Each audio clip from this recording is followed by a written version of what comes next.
Hello everyone, welcome to my presentation on designing accessibility to and engagement for learning. I will start by examining the teaching and learning context, followed by identification and analysis of the 21st century challenge, the issue arising from the challenge that impact inclusivity and access to learning and teaching, and implications of them in my context. Then, I will suggest some strategies to address the issues to enable universal access to learning and children's engagement. Lastly, I will present the implications and considerations for teachers in my context. My context is a 4 to 5-year-old sectional kindergarten at Blackburn where I had my placement. It locates between Box Hill and Nunawading. 46.1% of Blackburn's population have both parents born in Australia. 37% have both parents born overseas. And 0.2% are Aboriginal or Torres Strait Islander people. In my class, there are 20 children who are very culturally diverse. 6 children are from Chinese family background, 1 child is from Malaysian family, 2 children are from Korean families, 2 children are from American families, and 8 children are Australian, though all of them are born in Australia. There is not Aboriginal or Torres Strait Islander children identified as yet. In terms of languages spoken, 2 children speak only Mandarin Chinese, 8 children speak both their mother tongues and English, and the rest speak only English. 90% of the class are from middle-class family backgrounds, and 10% are from low socio-economic backgrounds. Regarding their strengths and interests, children in this group are full of curiosity and creativity. They love listening to the stories and doing some artwork like drawing, crafting, painting, and singing. They like both indoor and outdoor play. They are interested in rainbow as they talk to each other about it and put rainbow in their artwork most of the time. They all benefit the most from hands-on learning experiences, and their fine motor skills are very well developed in accordance to their age. The learning challenges for these children are that a few of them have difficulty interacting with peers even if they speak the same languages. Those who speak only Mandarin Chinese only talk to peers who speak Mandarin Chinese due to the language barrier. 1 child has difficulty staying focused on one activity and has been diagnosed with attention deficit disorder, and another child has been diagnosed with speech delay, which influences their learning. Regarding available resources, different hands-on learning experiences are arranged in the classroom to meet the different needs and interests of every child, such as individual, pair, and group playstations. Musical instruments, art materials, blocks, toys are adequately available in the classroom. Technological tools like iPad and camera are also used to take pictures of children's work and activities. Outdoor environment comprises a range of choices for children to choose from. Everything is purposefully set up for children's learning and development. Education nowadays aims at preparing children to function effectively in the fast-changing world of the 21st century, where learning and teaching focus on different 21st century skills, such as problem-solving, creativity, cross-cultural communication, and the use of technology, just to mention a few. My 21st century challenge is the incorporation of technology in early childhood classroom. There was a time when children asked me how many and what colors a rainbow had while we were doing the morning group time. I immediately used the in-class iPad to search for the picture of rainbow on Google to show them, for I thought it was a way to teach them how they could make use of technology to search for what they wanted to know, as it is also one of the 21st century skills. Children was engaged at that moment since the iPad offered new interface that was appealing to them. However, on the same day, I asked them how they thought the rainbow was formed during group discussion. Suddenly, a child suggested Googling it. That response made me question myself whether I was choosing the right way to incorporate technology in early years classroom, and whether it was the right way to foster problem solving and creativity in young learners. Technology can be double-edged sword, as it may bring positive or negative impacts depending on how flexible it is used. Even if technology has been increasingly used in educational settings, teachers still find it hard to effectively embed it into their teaching and learning due to the practical and philosophical issues. It influences teachers' pedagogical decision and the delivery of teaching content. In order to apply this new instructional strategy, teachers need to first learn about it, and weave it with the curriculum demands, classroom management, and existing instructional skills. The Early Years Learning Framework states that children at this age learn most effectively through play because play creates zone of proximal development where children's knowledge can be developed only with teacher scaffolding. However, what I did is away from play-based curriculum as it did not engage children in any play experience and the opportunity for teacher-children interaction was lessened. My misimplementation of technology created barriers to learning and teaching in my classroom. Carr suggests that the internet weakens our ability to think critically.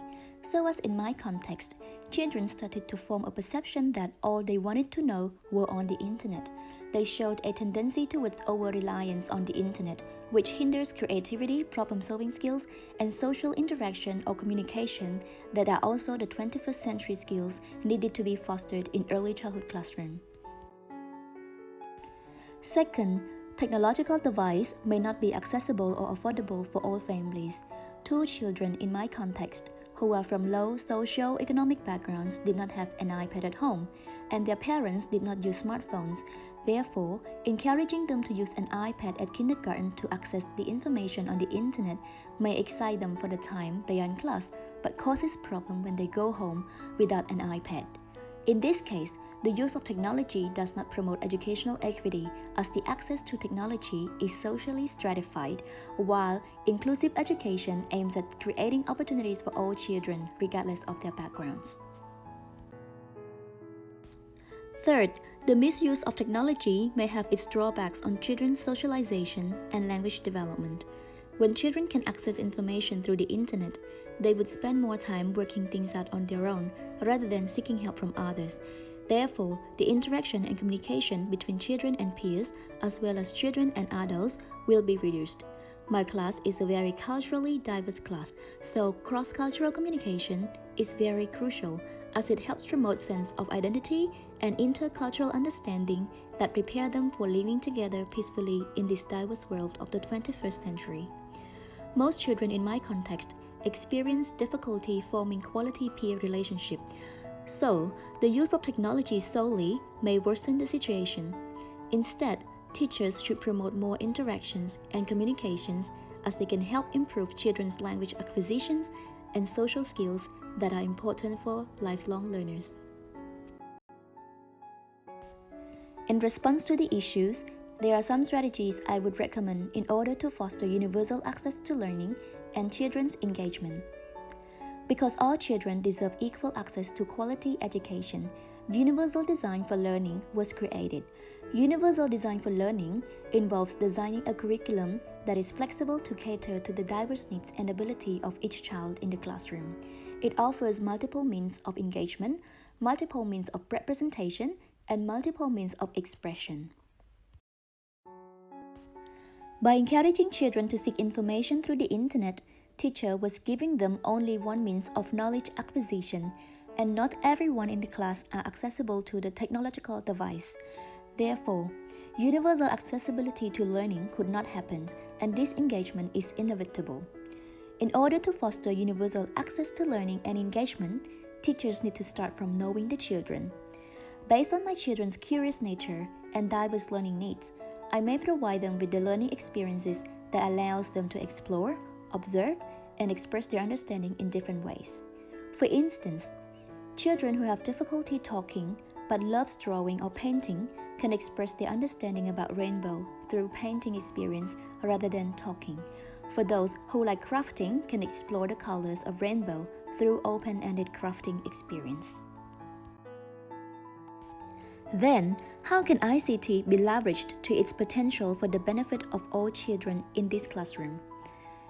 The 2012 position statement of the NAEYC responds to the fast-changing digital age and guides early childhood teachers to how technology and interactive media can be used to increase the chances for young children to develop their cognitive, social, emotional, physical, and linguistic abilities.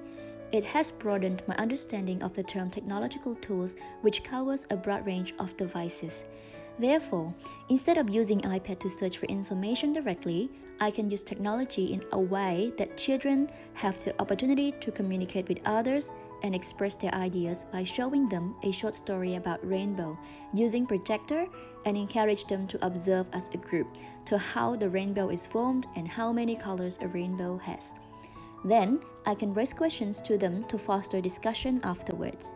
By doing so, children are encouraged to practice all their skills, such as language, observation, communication, socialization, problem solving, and listening skills, which does not only benefit those with English as a second language, speech delay, or ADD, but everyone in the class.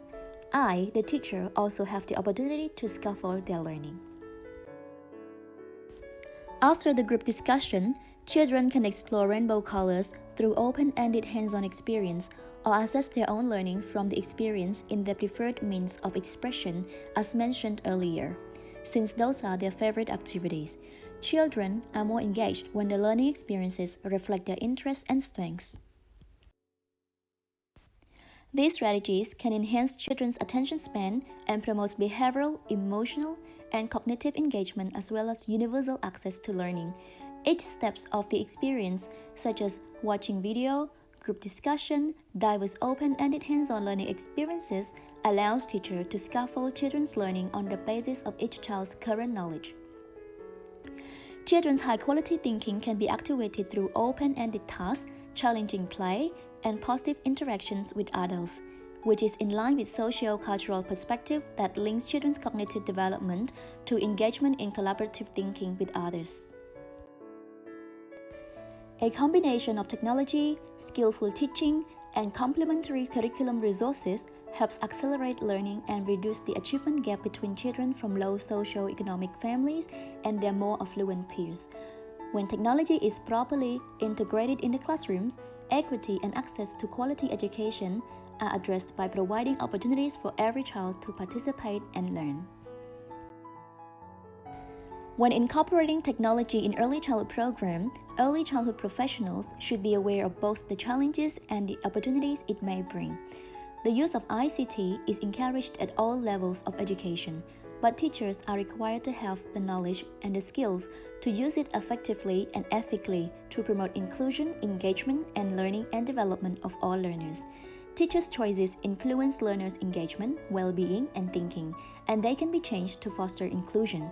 Teachers need to have a clear understanding of what inclusion means so that they can smoothen the change process and avoid exclusionary processes. In this case, teachers need to expand their pedagogical choice and teaching resources to help children learn and develop from multidimensional perspectives, because Shade claims that technology decreases the chance to learn from multidimensional resources if not used appropriately. Making use of the knowledge of children and where they are at allow teachers to understand what should be done for them. For example, the strategy suggested involve not only the use of technology, but also making use of technology to foster curiosity, communication, persistence, and social interaction among children as well as teachers' scaffolding. And at the meantime, they respond well to the children's learning needs, interests, and abilities. To be able to make effective use of technology in early childhood context, educators need information and resources on the nature of these tools and the implications of their use with children. In these regards, more training of how to integrate technology in early childhood classroom to promote inclusion and accessibility to learning and teaching should be provided to early childhood professionals so that they can keep themselves up to date with the ever-changing digital world and become more confident in applying it in their context.